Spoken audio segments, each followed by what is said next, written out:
It was the first place Michael and I went to when we initially came to Austin for our sister's graduation.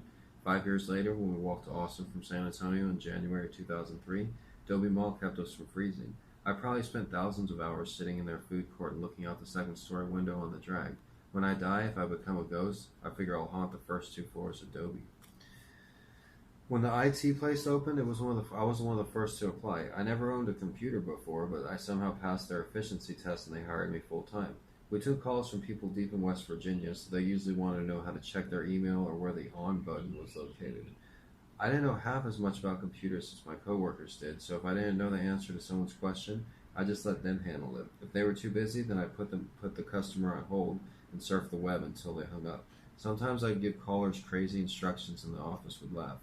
By the time finals started, I'd stopped attending half of my classes. I was lucky some instructors let me turn in late work and do makeup assignments.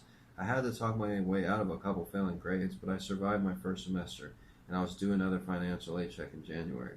I didn't have much hope of actually graduating and getting a degree in journalism, but I was proud to have survived one of the hardest times of my life. Chris and Summer didn't ask for money and encouraged me to save what I made. I couldn't have had better friends at the time, and I don't think I would have had the courage to keep going to UT without them. Summer had been going there for almost 3 years and had a better idea than anyone what I was going through. They're not all stuck-up frat boys and sorority girls, she told me.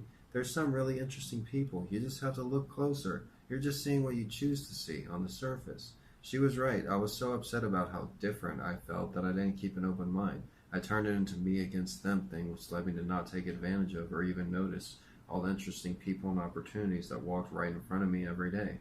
A week before Christmas, Michael called and said he got kicked out and was living in his car. It was freezing outside, so I told Chris and Summer about it, and they invited him to sleep in the corner of their living room.